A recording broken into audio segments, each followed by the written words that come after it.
काबुल की हथियार मंडी में पाकिस्तान के वजीर आजम इमरान खान सौदेबाजी कर रहे हैं।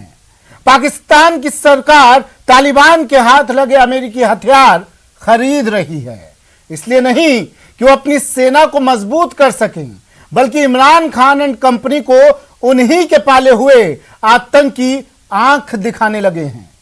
तहरीक तालिबान पाकिस्तान का खौफ इमरान खान को किस तरह तालिबान के आगे घुटने टेकने पर मजबूर कर चुका है, जानने के लिए देखिए हमारी ये रिपोर्ट। डरे पाकिस्तान की तालिबान से सीक्रेट डील, अमेरिकी हथियार खरीद रहे हैं इमरान खान। आतंक से तालिबान देंगे इमरान को आजादी।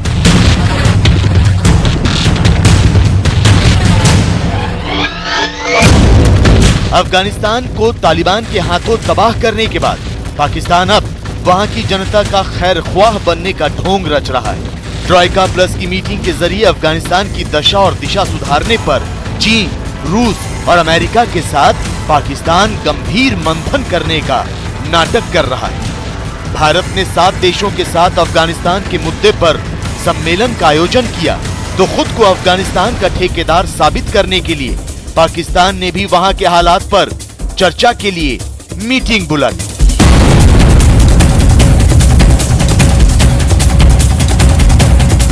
तो इसी दौरान तालिबान के विदेश मंत्री आमिर खान मुतक्की भी पाकिस्तान के 3 दिन के दौरे पर इस्लामाबाद पहुंच गए। लाव लश्कर के साथ पाकिस्तान की धरती पर पहली बार कदम रखने वाले मुतक्की का इस्तकबाल करने के लिए इमरान खान के वजीर शाह महमूद कुरैशी कुछ ज्यादा ही उत्साहित नजर आए।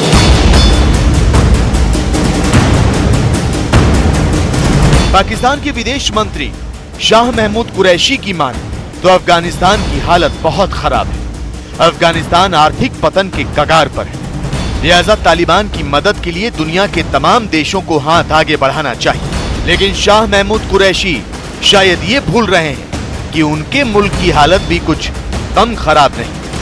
जिन आतंकियों को पाल पोस कर पाकिस्तान ने अपने पड़ोसी देशों में छद्म युद्ध की शुरुआत की थी, अब वही आतंकी उसके गले की फांस बन गए। इमरान खान को आज अपने ही मुल्क के बेकसूर लोगों के कातिल तहरीक तालिबान पाकिस्तान के साथ सीज फायर का समझौता करना पड़ रहा है। और टीटीपी का खौफ इतना कि नियाजी अफगानिस्तान में अमेरिका के छोड़े गए हथियार खरीदने को मजबूर। अमेरिकी रिपोर्ट के मुताबिक पाकिस्तान की सरकार तालिबान से अमेरिकी हथियारों की खरीद कर रही है। पाकिस्तान खास तौर पर छोटे हथियारों को तालिबान से खरीद रहा है। पाकिस्तान को डर है कि तहरीक तालिबान पाकिस्तान इन हथियारों का इस्तेमाल उसके खिलाफ कर सकता है। पाकिस्तान को इस बात का भी डर है कि ISIS को अगर ये हथियार मिल गए तो वो भी पाकिस्तान में अपनी जड़ें और ज्यादा मजबूत कर सकता है। अफगानिस्तान में जो US के हथियार हैं उनका इस्तेमाल पाकिस्तान के खिलाफ करेगा, ये एप्रीहेंशन पाकिस्तान की अपने आप उनका गिल्टी कॉन्शियसनेस है। टीटीपी इन हथियारों का इस्तेमाल अपने लड़ाकों को देने के लिए करेगा, जो सो दैट पूरे टेररिज्म से रिलेटेड उनकी एक्टिविटीज को एक इजाफा मिले।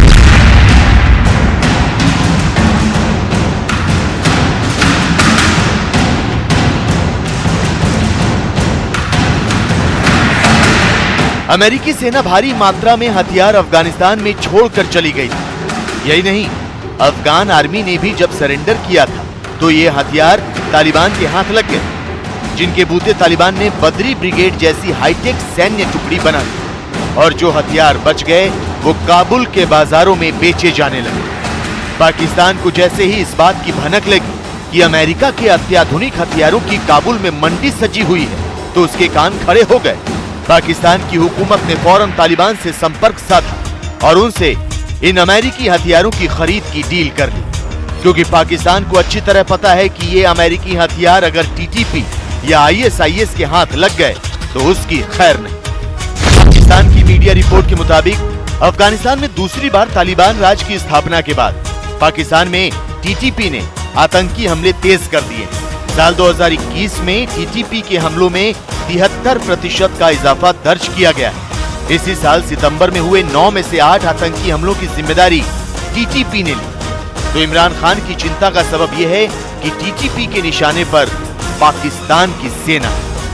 अक़वाम मुत्तहिदा मॉनिटरिंग टीम ने 28वीं रिपोर्ट सलामती कौंसिल में जमा करवा दी। रिपोर्ट के मुताबिक कलअदम तहरीके तालिबान पाकिस्तान टीटीपी अफगान हुदूद से पाकिस्तान में हमले कर सकती है। ये बात हकीकत है कि अगर अफगानिस्तान में खाना जंगी की फजा कायम हुई तो इस वजह से पाकिस्तान में भी सिविल वॉर का खदशा हो सकता है।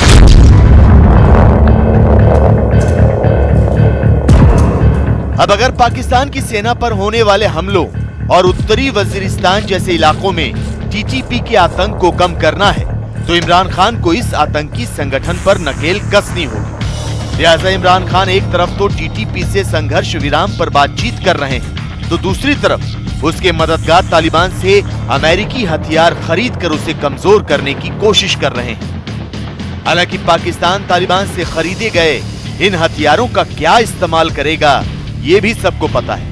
रक्षा जानकारों की माने तो पाकिस्तान इन हथियारों को कश्मीर में दहशतगर्दी फैलाने वाले शैतानों को दे सकता है। लिहाजा हिंदुस्तान भी सावधान है। भारत की पाकिस्तान और तालिबान के बीच जारी हथियारों की सीक्रेट डील पर पैनी नजर है। और अब बात चीन की। सुपर पावर बनने का सपना देखने वाला ड्रैगन अब खुलेआम युद्ध की धमकी देने लगा है। चीन के राष्ट्रपति शी जिनपिंग ने एक सम्मेलन के दौरान बिना अमेरिका का नाम लिए यह ऐलान कर दिया कि बहुत जल्द दुनिया को एक और शीत युद्ध का सामना करना पड़ सकता है। तो वहीं दूसरी तरफ ताइवान के मुद्दे पर अमेरिका के विदेश मंत्री ने यह साफ कर दिया है कि अमेरिका ताइवान के साथ खड़ा है। मतलब यह कि ना तो चीन पीछे हटेगा और ना अमेरिका अपने दोस्त का साथ छोड़ेगा।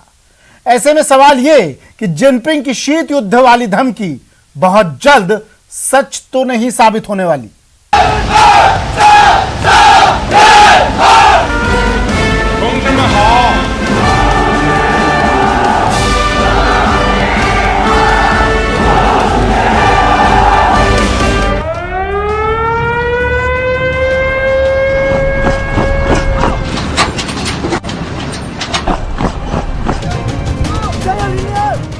चौदह देशों के साथ सीमा विवाद को जरिया बनाकर विस्तारवाद के एजेंडे को धार देने वाला चीन बहुत तेजी से अपनी सैन्य शक्ति बढ़ा रहा है।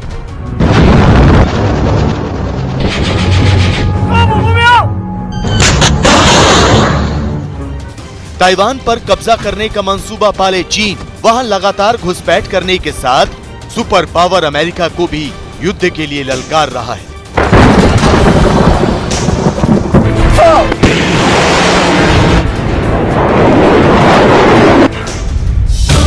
हिंदुस्तान के साथ लगती सीमा पर डोकलाम, गलवान और पूर्वी लद्दाख में सैन्य संघर्ष के बाद चीन एलएसी को जंग का मैदान बनाने पर तुला।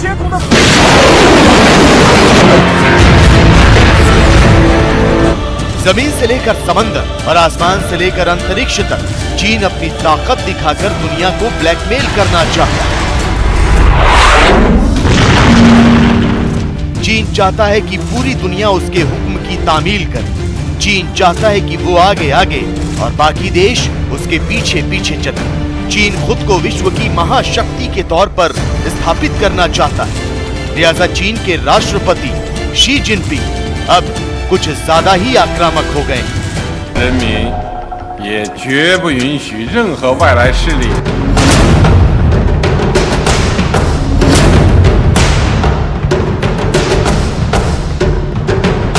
मौका था न्यूजीलैंड में हो रही एशिया पैसिफिक इकोनॉमिक कोऑपरेशन की बैठक का, लेकिन इस बैठक में शी जिनपिंग ने अपने एक रिकॉर्डेड भाषण से तहलका मचा दिया। चीन के राष्ट्रपति शी जिनपिंग ने चेतावनी दी कि दुनिया एक बार फिर शीत युद्ध की ओर लौट सकती है। उन्होंने कहा कि भू राजनीतिक आधार पर छोटे छोटे दायरे बनाने या फिर वैचारिक सीमाएं खींचने की कोशिशें कामयाब नहीं हो पाएंगी।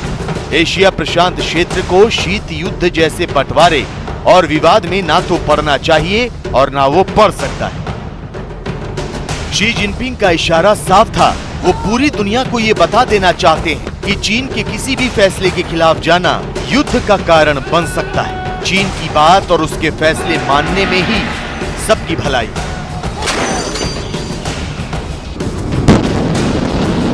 वर्तमान समय में शी जिनपिंग अंतर्राष्ट्रीय मोर्चे पर पूरी तरीके से घिरे हुए हैं। ये जो बयान है वे शी जिनपिंग और चाइना के ऊपर भारी दबाव को दर्शाता है। शी जिनपिंग इस तरीके की बातें कर रहे हैं कि विश्व को नए शीत युद्ध की स्थितियों से बचना चाहिए, लेकिन ये उनके दोहरे चरित्र को दिखाता है। शी जिनपिंग वास्तविक रूप से पूरे इंडो पैसिफिक रीजन के रूल्स बेस्ड ऑर्डर को बिगाड़ने की लगातार साजिशें रचते हैं। शी जिनपिंग ने पूरे कोरोना पैंडेमिक के दौरान इंडो पैसिफिक रीजन के रूल्स बेस्ड ऑर्डर को बिगाड़ने की साजिशें रची और अपने स्ट्रेटेजिक और इकोनॉमिक डोमिनेंस को बढ़ाने के लिए हर तरीके से उन्होंने नकारात्मक स्टेप्स लिए हैं। इसमें दो राय नहीं कि शी जिनपिंग ने न्यूजीलैंड से न्यूयॉर्क पर ही निशाना साधा है। शी जिनपिंग ने जानबूझकर शीत युद्ध का शिगुफा छोड़ा है, क्योंकि अगले हफ्ते अमेरिकी राष्ट्रपति जो बाइडेन से शी जिनपिंग की वर्चुअल मुलाकात होने वाली है। दोनों देशों के नेताओं के बीच ताइवान समेत कई मुद्दों पर बातचीत हो सकती है। लिहाजा बैठक से पहले ही जिनपिंग ने बाइडेन पर मानसिक दबाव बनाने की कोशिश करते हुए शीत युद्ध की धमकी दे डाली। इशारों में जिनपिंग ने यह भी कह दिया कि अमेरिका चीन के मामलों में हस्तक्षेप न करे। यही नहीं, जिनपिंग ने अमेरिका, ऑस्ट्रेलिया, जापान और भारत को मिलाकर बने क्वाड पर भी निशाना साधने की कोशिश की। ये शी जिनपिंग और जो बाइडेन के बीच में होने वाली पहली शिखर बैठक होगी जब से राष्ट्रपति जो बाइडेन ने सत्ता संभाली है। जाहिर है कि ये जो शी जिनपिंग का जो बयान है वो इस बात को दर्शाता है कि वर्तमान समय में चाइना भारी दबाव फेस कर रहा है। चाइना के कृत्यों की वजह से पूरे विश्व में चाइना के ऊपर लगाम लगाने के लिए लगातार लामबंदी की जा रही है। क्वाड का जो इनिशिएटिव है वो गहरा हो रहा है, आगे बढ़ रहा है। आकुस जैसा एक मिलिट्री अलायंस भी अब सामने आया है, जिसमें कि अमेरिका, ब्रिटेन और ऑस्ट्रेलिया है, और ऑस्ट्रेलिया को न्यूक्लियर सबमरीन्स देने की अब कवायद की जा रही है। अमेरिका और चीन के बीच व्यापार से लेकर सेना तक कई मोर्चों पर तनाव बढ़ता जा रहा है। खास तौर पर साउथ चाइना सी, ताइवान और हिंद प्रशांत में टकराव ज्यादा है। ताइवान पर चीन की दबाव वाली रणनीति से निपटने के लिए अमेरिका ने साफ कर दिया है कि वो हर कीमत पर ताइवान की मदद करेगा। चीन इससे बिफरा हुआ क्योंकि वो ताइवान को अपना हिस्सा मानता है। यही नहीं, हाल ही में अमेरिकी प्रतिनिधि मंडल के ताइवान दौरे से भी चीन बौखलाया हुआ है। उसने धमकी भरे लहजे में कहा है कि अमेरिका आग से खेल रहा है और इसमें वो खुद ही जल जाएगा। चीन की बौखलाहट इस कदर बढ़ गई कि उसने ताइवान के करीब सैन्य अभ्यास भी शुरू कर दिया है। ताइवान के एयर डिफेंस आइडेंटिफिकेशन जोन का सैकड़ों बार इंकर्जन किया है और जाहिर है कि चाइना ताइवान को भारी दबाव में रखना चाहता है, लेकिन ताइवान अपनी आत्मरक्षा को लेकर के पूरी तरह से संकल्पबद्ध दिखाई देता है। अमेरिका भी ताइवान के साथ पूरी तरह से खड़ा है और अमेरिका के राष्ट्रपति जो बाइडेन ने स्वयं इस बात को कहा था कि यदि ताइवान के ऊपर किसी भी तरह का खतरा आता है तो अमेरिका ताइवान का साथ देगा और ताइवान की रक्षा करेगा। विश्व के जो जिम्मेदार लोकतांत्रिक राष्ट्र हैं वो भी ताइवान के साथ खड़े होंगे। जिनपिंग की शीत युद्ध वाली धमकी सच हुई तो इसका असर पूरी दुनिया पर पड़ेगा। चीन और अमेरिका ही नहीं बल्कि दुनिया के तमाम देश जंग की तपिश महसूस करेंगे। लिहाजा अमेरिका ने ताइवान के मुद्दे पर चीन को सावधान रहने की हिदायत दी। अमेरिका ने साफ कर दिया है कि अगर ताइवान पर हमला हुआ तो सहयोगियों के साथ मिलकर कार्रवाई की जाएगी। Our role is to make sure that it has the means to defend itself, because if it does, that is the best deterrent against any very, very, very unfortunate action that might be contemplated by China. That's what we're focused on. At the same time, I think it's fair to say that we're not alone in this determination to make sure that we preserve peace and stability in that part of the world. There are many countries, both in the region and beyond, that would see any unilateral action to use force to disrupt the status quo as a significant threat to peace and security. चीन अपनी जिद पर अड़ा है। America Taiwan से किया वादा निभाना चाहता है। ऐसे में ताइवान का विवाद अगर जंग की शक्ल अख्तियार कर ले तो हैरानी नहीं होगी। अगर जिनपिंग की शीत युद्ध वाली धमकी सच हो जाए तो हैरानी नहीं होगी।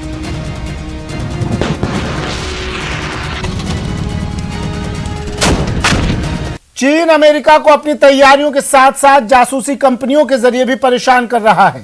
एक रिपोर्ट के मुताबिक चीन के जासूस अमेरिका में कुछ ज्यादा ही एक्टिव हैं। लिहाजा अमेरिका ने ड्रैगन की जासूस कंपनी को मात देने के लिए अपने मिशन 007 का आगाज कर दिया है। जिनपिंग की जासूस कंपनी से परेशान बाइडेन।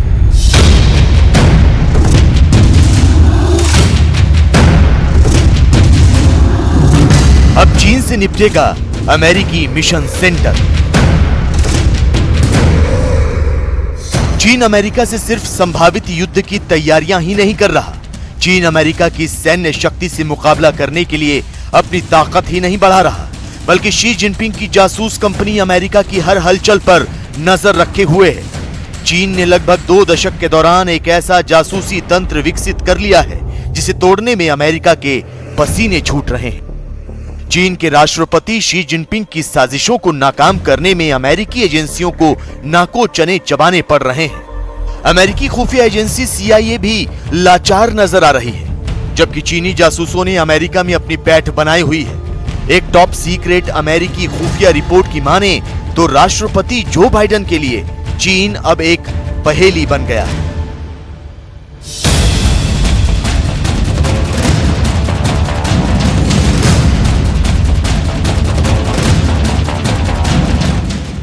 ये है अमेरिका के पूर्व राष्ट्रीय सुरक्षा सलाहकार जॉन बोल्टन। इन्होंने खुलासा किया है कि चीन के जासूस अमेरिका में इस कदर सक्रिय हैं कि लगभग हर गोपनीय जानकारी बीजिंग तक पहुंच रही है, जबकि चीन में अमेरिकी जासूसों की कमी होती जा रही है। अमेरिका अब काफी हद तक साइबर और आर्टिफिशियल इंटेलिजेंस पर ही निर्भर रह गया है। अमेरिका के पास मानवीय इनपुट की कमी हो गई है, जिसका नतीजा ये हुआ है कि चीन ने हांगकांग पर अपनी पकड़ मजबूत कर ली और अमेरिका को चीन के इस कदम के बारे में अंदाजा भी नहीं लग सका। चीन ने दक्षिण चीन सागर में अपनी सैन्य शक्ति को कई गुना बढ़ा लिया और अमेरिका को भनक तक नहीं लगी। कोरोना वायरस की उत्पत्ति के बारे में राष्ट्रपति बाइडेन ने जासूसी एजेंसियों को काम पर लगाया, लेकिन उन्हें अभी तक कोई पुख्ता जानकारी नहीं मिली। अमेरिकी खुफिया एजेंसियां चीन की कंपनियों पर रोक नहीं लगा पाई, जिसकी वजह से अमेरिकी अर्थव्यवस्था पर नकारात्मक असर पड़ रहा है। जहाँ जहाँ प्रजातंत्र है वहाँ तरह तरह के लोग हैं, राष्ट्रद्रोही हैं, राष्ट्रभक्त हैं। लेकिन जब चीन में क्या होता है कि आयरन रूल है, कम्युनिस्ट पार्टी का एक वन फिस्ट रूल है, जो प्रेसिडेंट जी चाहता है वही होता है। किसी ने आवाज उठाई तो उसको मौत के घाट उतार दिया जाता है। तो जो आयरन कर्टेन है वहाँ से सूचना फिल्टर होके अमेरिका तक पहुँचने में कष्ट होता है, इतना आसान नहीं है। खुफिया रिपोर्ट में सामने आया है कि अमेरिका के पास चीनी भाषा यानी मैंडारिन बोलने वाले जासूसों की कमी है। ऐसे में अमेरिकी जासूसों का दायरा बहुत सीमित हो गया है। चीन की सत्ता के गलियारों से भी अमेरिकी जासूस अहम सूचनाएं नहीं जुटा पा रहे। तो आपको बता दें कि चीन में 2017 में काउंटर इंटेलिजेंस अभियान के दौरान कई अमेरिकी जासूसों का सफाया किया गया। चीन की सरकार ने कई जासूसों को मौत की सजा दी तो कईयों को गायब करा दिया। कई अमेरिकी जासूस चीन की अलग अलग जेलों में सजा काट रहे हैं। यही नहीं, राष्ट्रपति शी जिनपिंग ने अमेरिकी जासूसों पर और ज्यादा सख्ती के आदेश भी दिए हैं। चीन से जासूसी के मामले में पिछड़ने की वजह से अमेरिका को मिशन सेंटर बनाना पड़ा है। CIA के निदेशक बिल बर्न्स का कहना है कि मिशन का मुख्य उद्देश्य खुफिया सूचनाओं को बीजिंग से तुरंत पहुंचाना है, ताकि अमेरिकी प्रशासन बिना वक्त गंवाए जरूरी कदम उठा सके। लेकिन सवाल ये कि क्या अमेरिका अब चीन की जासूस कंपनी को मात देकर बढ़त हासिल कर पाएगा? चीन अपने आप को पूरी तरह से चारों तरफ से कवच से घेर रखा है। उस कवच को भेदना होगा तो अमेरिका को बहुत सॉलिड तैयारी करनी पड़ेगी। किस तरह से चीन के उस आयरन कर्टेन में घुसपैठी की जाए, उस कवच को तोड़ा जाए और सूचना निकाला जाए, इतना आसान नहीं है। चीन अमेरिका पर चारों दिशाओं से प्रहार कर रहा है। सैन्य तैयारियों के साथ खुफिया जानकारियां हासिल कर उसे चोट पहुंचा रहा है। लिहाजा अब अमेरिका को चीन के खिलाफ नई रणनीति बनाने और उस पर अमल करने के लिए मजबूर होना पड़ा है। स्पेशल रिपोर्ट में आज के लिए इतना ही। दीजिए इजाजत, नमस्कार।